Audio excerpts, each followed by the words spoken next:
नमस्कार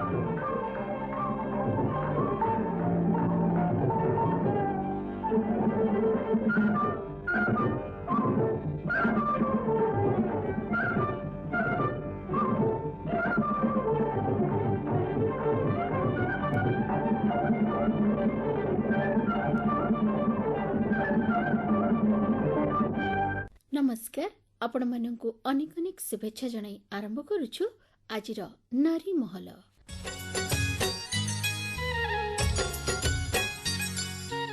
मनर भावना को परिप्रकाश करिबारी कथा बा भाषा एक सुंदर माध्यम। प्राचीन काल रे लोक माने संकेत माध्यम रे परस्पर सहित भावर आदान प्रदान करुथिले। समयर विवर्तन सहित भाषार उपस्थिति आहुरी सहज सरल करदेला। तेबे सबुठु महत्वपूर्ण कथा हेउछि आमे जहा कहूछु ताहा किभଳି भाबरे अन्य पाखरे पहुँचुछि। हाँ, कथा जहा मनरे आह्लाद सृष्टि करे पुणी से कथा केतेबेले हृदयर तंत्री को करे क्षत विक्षत। कथा जहा आश्वासनार बाड़ी हेई मनरे बांधी दिए साहस। कथा केतेबेले आह्वानर रूप नहीं मनरे सृष्टि करे अदम्य उद्दीपना जहा आगको बढ़िबाकू दिए प्रेरणा। ओडिया रे कथाटी अछि खा भुंज गेले, अर्थात आमे कहुथिबा कथा किपरि हेबा दरकार जहा सुनुथिबा लोकटीर मनरे सकारात्मक भावना सृष्टि करि परिबो।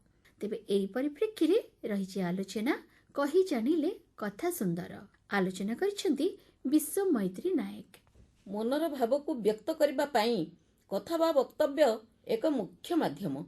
मनुष्य ही एकमात्र प्राणी जे कि निज मनर भाव तथा चिंता चेतनार अभिव्यक्त निज वक्तव्य माध्यम रे परिप्रकाश करिथाए। एही कथा माध्यम रे व्यक्तिर स्वभाव जना पड़िथाए। समाज मध्य रे रहणी काल रे प्रत्येह निजर पड़ोशी बंधु बांधव अतिथि अभ्यागत मानकर आगमन और भाव भाषार आदान प्रदान निश्चित होइथाए।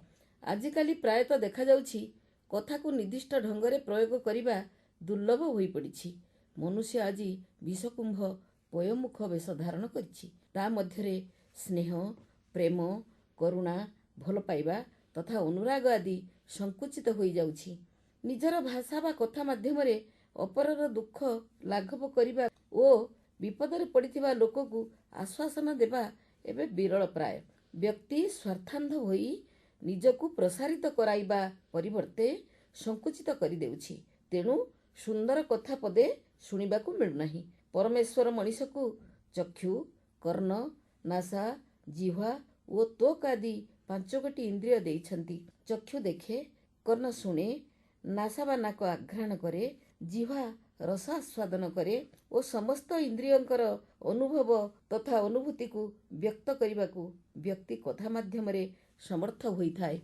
गोटिए आप्तवाक्य अछि वचन की दरिद्रता, अर्थात कथारे कृपणता बा काहेकि मात्र सही कथा जदि उपयुक्त ढंगरे परिवेषण नहेला तेबे समाज रे बहु क्षति साधन हेबार नजीर रहिछि।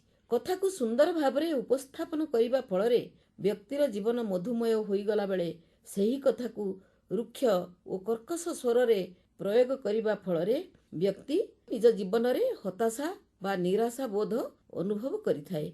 कौनसी व्यक्ति निज समस्या रे विचलित होई विज्ञ प्राज्ञ व्यक्तिंकर सहायता लोड़ी थांती। एही परिप्रेक्षी रे जणे राजांकर कथा मनकु आसे।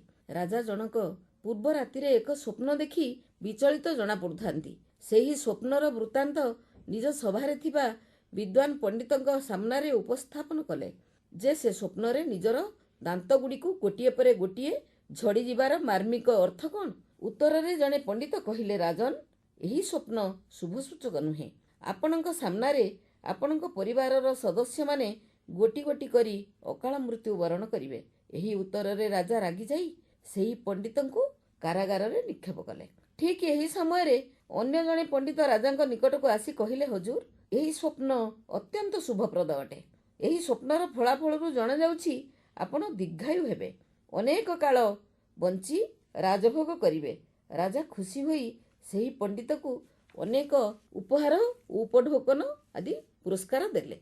राजांक प्रश्नर उत्तर दुई पंडित सठिक देइथिले, मात्र कथार शैली भिन्न प्रकार थिला।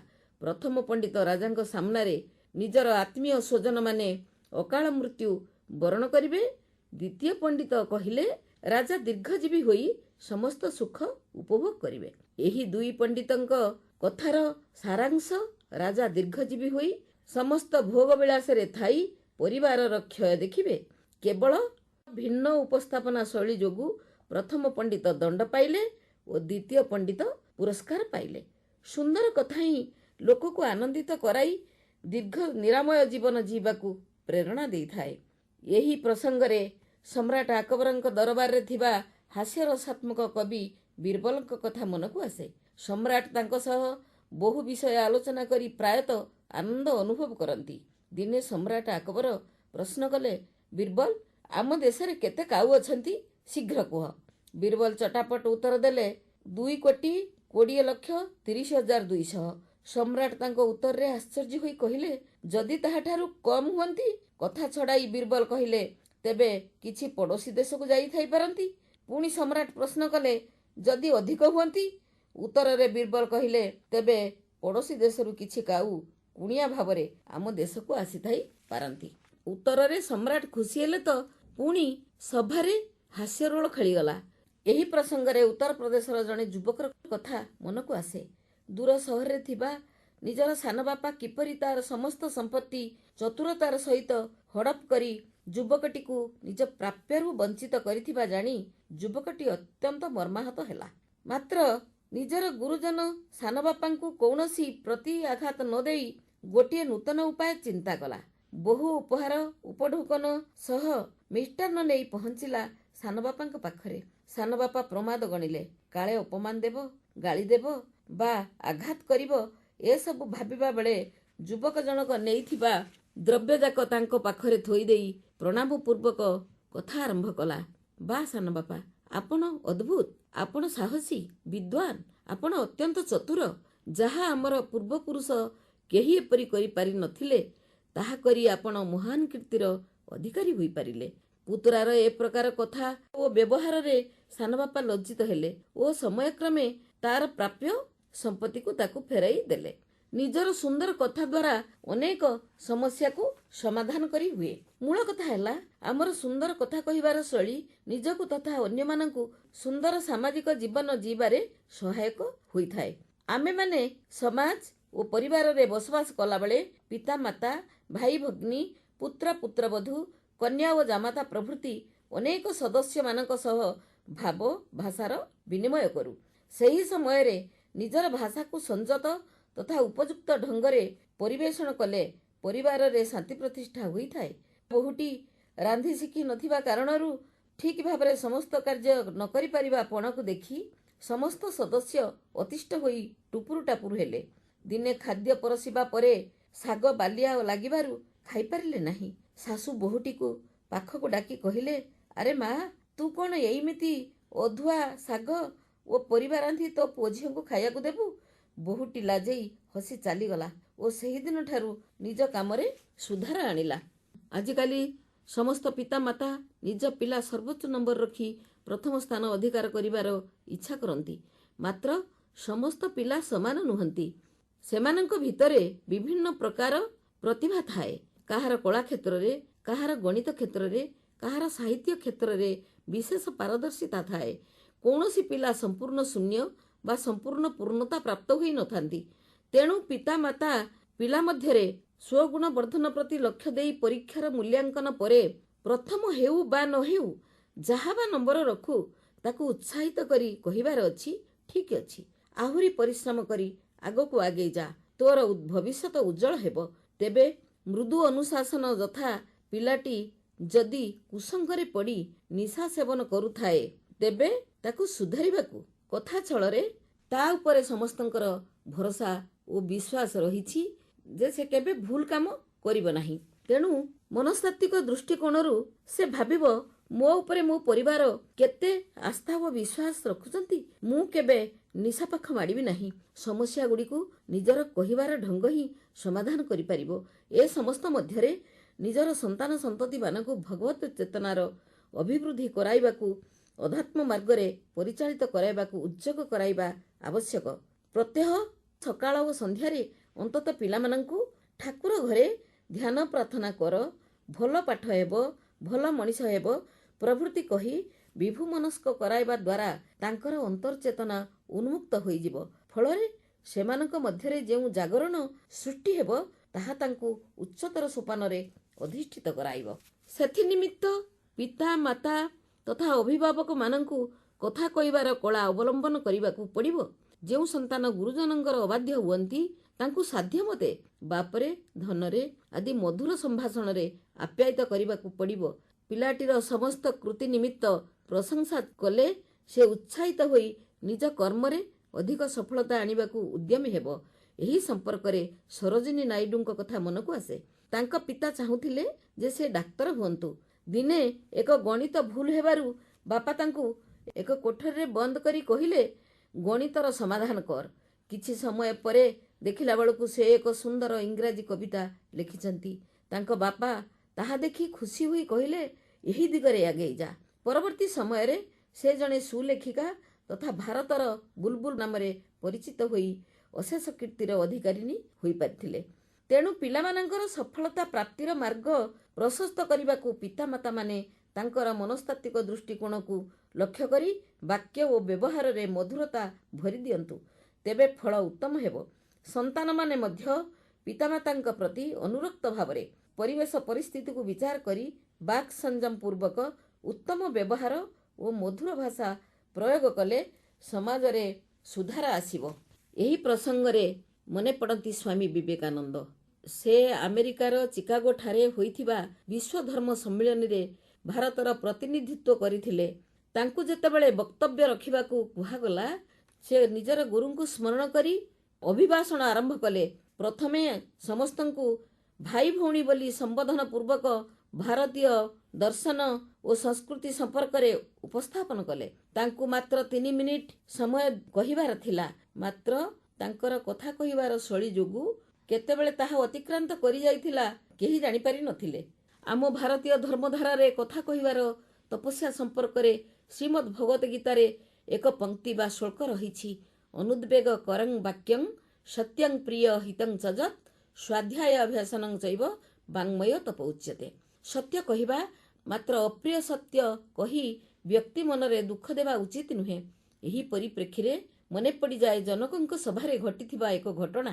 ଋଷି ବିଶ୍ୱାମିତ୍ରଙ୍କ ସହ ଶ୍ରୀରାମ ଓ ଲକ୍ଷ୍ମଣ ମିଥିଳାରେ ପହଞ୍ଚି ଗୁରୁ ବିଶ୍ୱାମିତ୍ରଙ୍କ ନିର୍ଦ୍ଦେଶରେ ଶିବଧନୁଙ୍କୁ ଗୁଣ ଦିଅନ୍ତେ ସହସା ତାହା ଭାଙ୍ଗିଗଲା। ସେହି ଶବ୍ଦ ଚତୁର୍ଦିଗରେ ବ୍ୟାପିଗଲା। ସେହି ଶବ୍ଦ ଶୁଣି ଜଟାଜୁଟ ପରିହିତ ଯଜ୍ଞୋପବୀତଧାରୀ ରକ୍ତାଭଲୋଚନ ସହ ଅତି କ୍ରୋଧିତ ଭାବରେ ପରଶୁରାମ ଆସି ପହଞ୍ଚିଗଲେ। ଜନକଙ୍କ ସଭାରେ ନାନା କଟୁକ୍ତି ଓ ଭର୍ସନା ପରେ ଶିବଧନୁ ଭଙ୍ଗକାରୀକୁ ଠାବ କରିବାକୁ ଚାହିଁଲେ। ସମ୍ମୁଖରେ ତାଙ୍କର ଖଣ୍ଡିତ ଶିବଧନୁ ଦେଖି କ୍ରୋଧ ତାଙ୍କର ଦ୍ୱିଗୁଣିତ ହେଲା। ସେତେବେଳେ ରାମାନୁଜ ଲକ୍ଷ୍ମଣ ତାଙ୍କୁ ପରିହାସ ଛଳରେ କହିଲେ, ଯାର କନ୍ଧେ ଯଜ୍ଞୋପବୀତ ସାଜେ ତାର ହସ୍ତେ କୁଠାରର ଝଙ୍କାର ବି ବାଜେ। ପୁଣି ଧନୁଟିଏ ଧରି ଆସିଛନ୍ତି କରିବାକୁ ସଂଗ୍ରାମ, ଯେସନେ ସଂଗ୍ରାମ କେଶରୀ। ଏହି ବାକ୍ୟବାଣରେ ପରଶୁରାମଙ୍କର କ୍ରୋଧାଗ୍ନି ଆହୁରି ପ୍ରଜ୍ୱଳିତ ହେଲା। ସେ ଲକ୍ଷ୍ମଣକୁ ମାରିବାକୁ ଫାର୍ସା ଉଠାଇଲେ। ଠିକ୍ ସେତିକିବେଳେ 2 ହାତ ଯୋଡ଼ି ଅତ୍ୟନ୍ତ ବିନମ୍ର ସ୍ୱରରେ ଆଗକୁ ଆଗେଇ ଆସି ଶ୍ରୀରାମ ଅନେକ ଅନୁନୟ ବିନୟ କଲେ। କହିଲେ, ହେ ପ୍ରଭୁ, ଏହି ଶିବଧନୁକୁ ଆପଣଙ୍କ ଜଣେ ଦାସ ଭଙ୍ଗ କରିଛି। ଅତ୍ୟନ୍ତ ମଧୁର ନମ୍ର ସ୍ୱର ପରଶୁରାମଙ୍କ କ୍ରୋଧାଗ୍ନିକୁ ଶାନ୍ତ କରିବାକୁ ଲାଗିଲା। ଅର୍ଥାତ୍ ଭୃଗୁବର କୋପ ଅଗ୍ନିରେ ଲକ୍ଷ୍ମଣ ଉତ୍ତର ଆହୁତି ସମ ବଢ଼ିବାର ଦେଖି ଜଳସମ ବାଣୀ ଭାସିଲେ ପ୍ରଭୁ ଶ୍ରୀରାମ। ଶ୍ରୀରାମ କହିଲେ, ହେ ସ୍ୱାମୀ, ଏହି ଦୁଗ୍ଧମୁଖ ଶିଶୁ ପ୍ରତି ସଦୟ ହୁଅନ୍ତୁ। ସେ ଆପଣଙ୍କୁ ମହାବୀର ପରଶୁରାମ ବୋଲି ଜାଣିନାହିଁ। ମୁଁ ଆପଣଙ୍କର ଦାସାନୁଦାସ ଶ୍ରୀରାମ। ମୋ ଭାଇର କୃତକର୍ମ ପାଇଁ ଆପଣଙ୍କଠାରେ କ୍ଷମା ଯାଚନା କରୁଛି। ଫଳରେ ପରଶୁରାମ ଶାନ୍ତ ହେଲେ। କ୍ରୋଧ ଜ୍ଞାନ ନାଶ କରେ। ଯେଉଁ ଶୁଦ୍ଧ ଜ୍ଞାନ ଆମ ମନୁଷ୍ୟମାନଙ୍କ ମଧ୍ୟରେ ଅତ୍ୟନ୍ତ ନିଭୃତ କନ୍ଦରରେ ରହିଛି, ତା ସହ ବିବେକ ବିଚାର ମଧ୍ୟ ଅଛି, ସେହି ଆଧାରରେ ନିଜର କଥା କହିବାର ଶୈଳୀ ଅବଲମ୍ବନରେ ଆମ୍ଭେମାନେ ଆନନ୍ଦରେ ରହିପାରିବା। ପରମ ପିତା ପରମେଶ୍ୱର ମଧ୍ୟ ସ୍ତୁତି, ସ୍ତବ, ପ୍ରାର୍ଥନା ଓ ଗଭୀର ଆତ୍ମନିବେଦନ ଗ୍ରହଣ କରି ଅଭୀଷ୍ଟ ଫଳ ପ୍ରଦାନ କରନ୍ତି। ଆମେ ମନୁଷ୍ୟମାନେ ସେହି ଉପାୟ ଅବଲମ୍ବନ କରି ପ୍ରତ୍ୟେକଙ୍କର ପ୍ରିୟ ଭାଜନ ହେବାକୁ ପ୍ରୟାସୀ ହେବା। ତେଣୁ ଏକ ଆପ୍ତବାକ୍ୟ ରହିଛି, କହି ଜାଣିଲେ କଥା ସୁନ୍ଦର, ବାନ୍ଧି ଜାଣିଲେ ମଥା ସୁନ୍ଦର। ଶୁଣିଲେ ଆଲୋଚନା, କହି ଜାଣିଲେ କଥା ସୁନ୍ଦର। ଆଲୋଚନା କରିଥିଲେ ବିଶ୍ୱ ମୈତ୍ରୀ ନାୟକ। ହଁ, କହିବା ଏକ କଳା। ଗୋଟିଏ କଥାକୁ ଭିନ୍ନ ଭିନ୍ନ ରୂପରେ କୁହାଯାଇପାରେ, ଆଉ ତାର ପ୍ରଭାବ ମଧ୍ୟ ଭିନ୍ନ ଭିନ୍ନ ହେଇଥାଏ। ତେବେ କେତେବେଳେ ଏଇ କଥା ଶତ୍ରୁକୁ ଆପଣାର କରିଦିଏ, ତ ପୁଣି କେତେବେଳେ ମିତ୍ରକୁ ଶତ୍ରୁରେ ପରିଣତ କରିଦିଏ। କୁହାଯାଏ, ଧନୁରୁ ତୀର ଏବଂ ପାଟିରୁ କଥା ସବୁବେଳେ ଅଣଲେଉଟା, ଅର୍ଥାତ୍ ଏହା ଲକ୍ଷ୍ୟସ୍ଥଳରେ ପହଞ୍ଚିବ ହିଁ ପହଞ୍ଚିବ। ତେବେ ଏହା ଅନ୍ୟକୁ ଆଘାତ ଦେବ କି ମନରେ ଆନନ୍ଦ ଦେବ, ତାହା କୁହାଯାଇଥିବା କଥା ଉପରେ ହିଁ ନିର୍ଭର କରେ। କାହିଁକି ନା କଥାର ଶକ୍ତି ଏବଂ ସାମର୍ଥ୍ୟ ଅନେକ। କହିବା କଥା ଯା ଭାଷାରେ ପାରୁନି, କହି ମୁହିଁ ପାରୁନାହିଁ, ଭାବନାରୁ ସବୁ ଜାଣିନେବ ପ୍ରଭୁ, ତୁମେ ପରା ଭାବଗ୍ରାହୀ, ତୁମେ ପରା ଭାବଗ୍ରାହୀ। କହିବା କଥା ଯା ଭାଷାରେ ପାରୁନି, କହି ମୁହିଁ ପାରୁନାହିଁ, ଭାବନାରୁ ସବୁ ଜାଣିନେବ ପ୍ରଭୁ, ତୁମେ ପରା ଭାବଗ୍ରାହୀ, ତୁମେ ପରା ଭାବଗ୍ରାହୀ।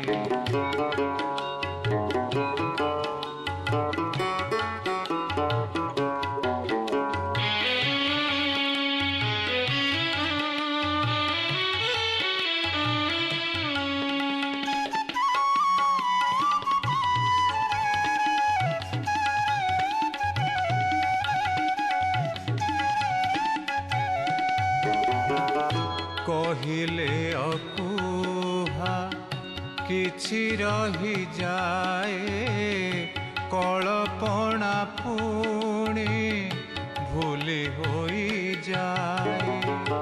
କହିଲେ ଅକୁହା କିଛି ରହିଯାଏ, କଳପଣା ପୁଣି ଭୁଲି ହୋଇଯାଏ। ମନେ ମନେ ଯାହା ପାରୁନାହିଁ ଭାଳି, କେମିତି ପାରିବି କହି, କେମିତି ପାରିବି କହି।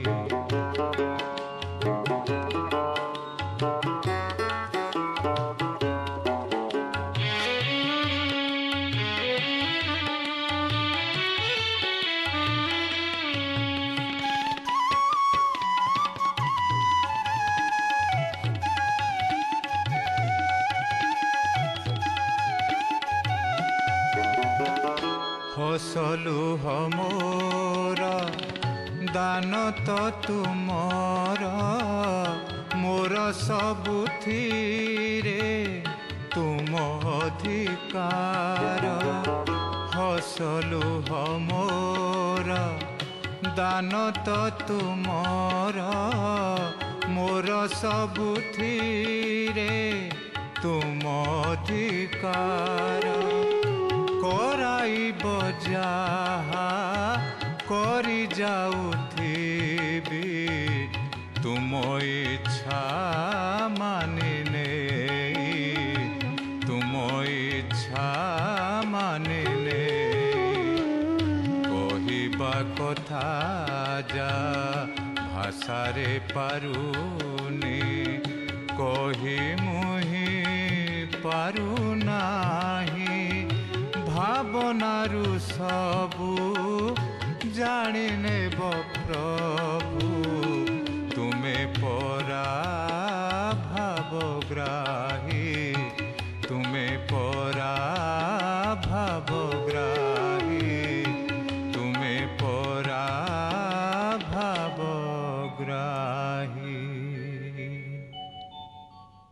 ହଁ, ମନଲୋଭା କଥା କଥା କହି ଯେପରି ମନ ମୋହି ହୁଏ, ଠିକ୍ ସେମିତି ସୁସ୍ୱାଦୁ ଖାଇବା ପ୍ରସ୍ତୁତ କରି ପରସି ଦେଇ ବି ମନ ଚିଣି ହୁଏ। ତେବେ ଆସନ୍ତୁ ଜାଣିବା ଆଜି କିଛି ରୋଷେଇ ବିଧି। ସେଇଟି ହେଲା ବନ୍ଧାକୋବି ରୋଲ। ଏଥିପାଇଁ ଦରକାର ସାମଗ୍ରୀ ଗୁଡ଼ିକ ହେଲା ଗୋଟିଏ ଛୋଟ ବନ୍ଧାକୋବି, 6ଟି ଆଳୁ, 6ଟି କଞ୍ଚା ଲଙ୍କା, ଛୋଟ ଖଣ୍ଡେ ଅଦା, 8 ପାଖୁଡା ରସୁଣ, 2 ଚା ଚାମଚ ଜିରା, 4 ଟେବୁଲ ଚାମଚ ମଇଦା, ଅଧ କପ୍ ତେଲ ଓ ଆବଶ୍ୟକ ମୁତାବକ ଲୁଣ ଓ ହଳଦୀ। ଏହାକୁ ପ୍ରସ୍ତୁତ କେମିତି କରାଯିବ ବର୍ତ୍ତମାନ ସେ ବିଷୟରେ କହୁଛୁ। ପ୍ରଥମେ ବନ୍ଧାକୋବିର ପଛ ଡେମ୍ଫକୁ କାଟି ଦିଅନ୍ତୁ। ତାପରେ ସେଥିରୁ ଗୋଟି ଗୋଟି ପତ୍ର ବାହାର କରନ୍ତୁ। ତାପରେ କଡ଼େଇରେ ପାଣି ଦେଇ ଏହି ପତ୍ର ଗୁଡ଼ିକୁ ଲୁଣ ଦେଇ ଟିକେ ବାମ୍ଫେଇ ନେଇ ଓହ୍ଲେଇ ଦିଅନ୍ତୁ। ଏଥର ଆଳୁକୁ ସିଝାନ୍ତୁ। ଆଳୁ ସିଝିଗଲେ ତାକୁ ଭଲ ଭାବରେ ଚକଟି ଦିଅନ୍ତୁ। ତାପରେ ରସୁଣ, ଅଦା, କଞ୍ଚା ଲଙ୍କାକୁ ଛେଚି ରଖନ୍ତୁ। କଡ଼େଇରେ ଜିରାକୁ ଭାଜି ଦେଇ ଗୁଣ୍ଡ କରିଦିଅନ୍ତୁ। ତାପରେ ଚୁଲିରେ କଡ଼େଇ ବସାନ୍ତୁ। ସେଥିରେ 1 ଟେବୁଲ ଚାମଚ ତେଲ ଦେଇ ଛେଚା ମସଲାକୁ ପକେଇ ଭଲ ଭାବରେ ଭାଜନ୍ତୁ।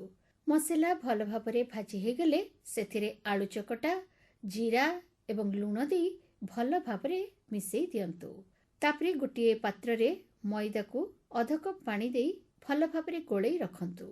ତାପରେ ଗୋଟିଏ କୋବି ପତ୍ରରେ କିଛି ଆଳୁ ପୁର ଦେଇ ପତ୍ରଟିକୁ ଭଲ ଭାବରେ ଗୁଡ଼େଇ ଦିଅନ୍ତୁ। ତାର 2 ପାଖକୁ ମଇଦା ଗୋଳା ଦେଇ ବନ୍ଦ କରିଦିଅନ୍ତୁ। ଏଥର ଗୋଟିଏ ତାୱାରେ ଅଳ୍ପ ଅଳ୍ପ ତେଲ ଦେଇ ଏହି ରୋଲ ଗୁଡ଼ିକୁ ବାଦାମୀ ରଙ୍ଗ ହେବା ପର୍ଯ୍ୟନ୍ତ ଭାଜି ଦିଅନ୍ତୁ। ପ୍ରସ୍ତୁତ ହେଇଗଲା ବନ୍ଧାକୋବି ରୋଲ। ଏଥିରେ ଚାହିଁଲେ ଆଳୁ ସହିତ ଅନ୍ୟାନ୍ୟ ପରିବା ମଧ୍ୟ ଯେମିତିକି ବିନ୍, ମଟର, ଗାଜର ଏସବୁକୁ ଛୋଟ ଛୋଟ କାଟି ପକେଇ ପାରିବେ।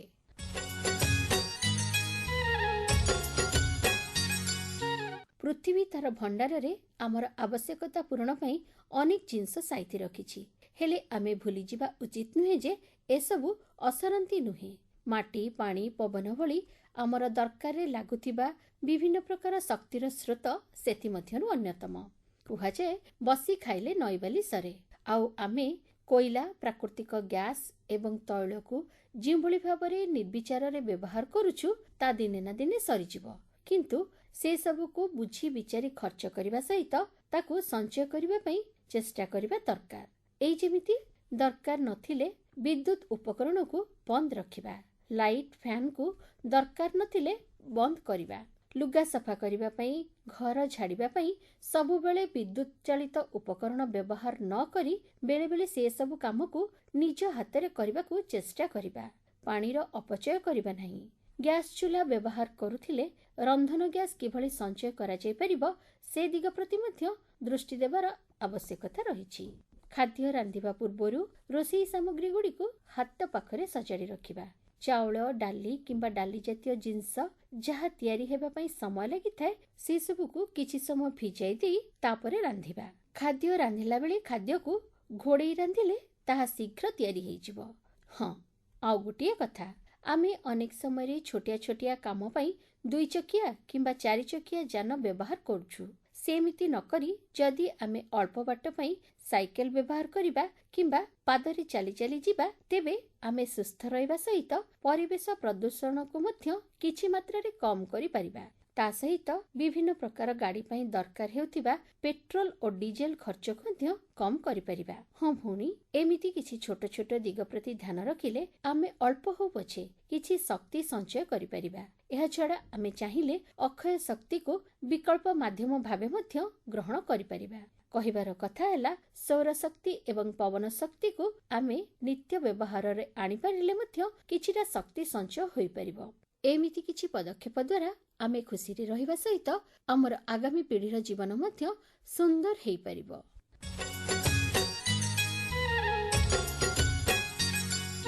ଟିକେ ଭାବି ଦେଖିଲେ ଆମେ ଯେତେବେଳେ କ୍ଳାନ୍ତ ଶ୍ରାନ୍ତ ଶରୀର ନେଇ ଘରେ ପହଞ୍ଚନ୍ତି ସେଇ ଘରର ପରିବେଶ ଆମ ମନ ଉପରେ କିଭଳି ପ୍ରଭାବ ପକେଇଥାଏ। ଯଦି ଘରଟି ସଫାସୁତୁରା ଥାଏ ଆଉ ଜିନିଷ ସବୁ ଠିକ୍ ଠାକ୍ ନିଜ ଜାଗାରେ ରହିଥାଏ ତାହେଲେ ମନରେ ଖୁସିର ଭାବ ସଞ୍ଚରିଯାଏ। ସବୁ ଥକାପଣ ମେଣ୍ଟିଗଲା ଭଳି ଲାଗେ। ଆଉ ଘରଟି ଯଦି ଅଳିଆ ହେଇଥାଏ, ଜିନିଷ ପତ୍ର ସବୁ ଏଣିତେଣି ଖେଳାମେଳା ହେଇ ପଡ଼ିଥାଏ ତାହେଲେ ମନରେ ଆପେ ଆପେ ବିରକ୍ତି ଭାବ, କ୍ରୋଧ ଭାବ ଆସେ। ଏଇଥିରୁ ଗୋଟିଏ କଥା ସ୍ପଷ୍ଟ ଯେ ପରିଷ୍କାର ପରିଚ୍ଛନ୍ନତାର ଆମ ମନ ଉପରେ ନିଶ୍ଚିତ ଭାବରେ ଗୋଟିଏ ସକାରାତ୍ମକ ପ୍ରଭାବ ରହିଛି। ଯଦି ଆମର ପରିବେଶ ପରିଷ୍କାର ପରିଚ୍ଛନ୍ନ ଥିବ ତାହେଲେ କାମରେ ମନ ଲାଗିଯାଏ। ହଁ, ଆପଣମାନେ ଆଉ ଗୋଟିଏ କଥା ଲକ୍ଷ୍ୟ କରିଥିବେ, ଆମର ପରମ୍ପରା ସହିତ ପରିଷ୍କାର ପରିଚ୍ଛନ୍ନତା ଅଙ୍ଗାଙ୍ଗୀ ଭାବେ ଜଡ଼ିତ। ଅଧିକାଂଶ ପୂଜା ପର୍ବରେ ଘରର ଶୁଦ୍ଧତା ଶୁଚିତା ପ୍ରତି ଗୁରୁତ୍ୱ ଦିଆଯାଏ, କାହିଁକି ନା ପରିଷ୍କାର ପରିଚ୍ଛନ୍ନତା ଯୋଗୁଁ ଘରେ ଶ୍ରୀ ସମୃଦ୍ଧି ଆସିଥାଏ ବୋଲି ବିଶ୍ୱାସ ରହିଛି। ତେବେ ଆମେ ଆମର ଘର ଦ୍ୱାରକୁ ପରିଷ୍କାର କରି ରଖିବା ପାଇଁ ଯେତିକି ତତ୍ପରତା ଯେତିକି ଆଗ୍ରହ ଦେଖାଉ, ଠିକ୍ ସେହି ପରିମାଣର ଆମେ ଆମର ପରିବେଶ ପ୍ରତି ଧ୍ୟାନ ହିଁ ଦେଉନା। କିନ୍ତୁ ସୁସ୍ଥ ନିରୋଗ ରହିବା ପାଇଁ ଘର ଭିତର ପରିବେଶର ଶୁଦ୍ଧତା ଯେତିକି ଜରୁରୀ, ବାହାର ପରିବେଶ ମଧ୍ୟ ସେତିକି ଗୁରୁତ୍ୱପୂର୍ଣ୍ଣ। ଦେଖିବାକୁ ଗଲେ ସ୍ୱଚ୍ଛତାର ପରିଭାଷା ଆମ ସମସ୍ତଙ୍କ ଦୃଷ୍ଟିରେ ସମାନ। ସ୍ୱଚ୍ଛତା କହିଲେ ଆମେ ବୁଝୁ ଅଳିଆ ଆବର୍ଜନା ମୁକ୍ତ ଏକ ସ୍ୱଚ୍ଛ ପରିବେଶ, ଯୋଉଠି ଆମେ ବଞ୍ଚିବା ପାଇଁ ବିଶୁଦ୍ଧ ପାଣି ପବନ ପାଇପାରିବା। ଅର୍ଥାତ୍ ବାହ୍ୟ ପରିଷ୍କାର ପରିଚ୍ଛନ୍ନତାକୁ ହିଁ ଆମେ ସବୁବେଳେ ଗୁରୁତ୍ୱ ଦେଇଥାଉ, କିନ୍ତୁ ଆମେ ନିଜ ମନର ଅନ୍ତରର ଆବିଳତା କଥା ଅନେକ ସମୟରେ ଭୁଲିଯାଉ ଯେ ଆମ ଭିତରେ ଥିବା ଲୋଭ, ହିଂସା, ଦ୍ୱେଷ, ଈର୍ଷା, ଛୁଆଁ ଅଛୁଆଁ ଭେଦଭାବ, ପରଶ୍ରୀ କାତରତା ଭଳି ଆବର୍ଜନା ଆମର କେତେ କ୍ଷତି କରୁଛନ୍ତି। ସେଇଥିପାଇଁ ଯୁଗ ଯୁଗରୁ ଅନେକ ମହାମାନବ ଆଚରଣ ଓ ବିଚାରଗତ ଶୁଦ୍ଧତା ଉପରେ ଗୁରୁତ୍ୱ ଦେଇଛନ୍ତି। ଆମ ଲାଗି ସ୍ୱଚ୍ଛତା ନିହାତି ଜରୁରୀ। ତେବେ କେବଳ ବାହ୍ୟ ସ୍ୱଚ୍ଛତା ନୁହେଁ, ମନର ସ୍ୱଚ୍ଛତା ବି ଜରୁରୀ।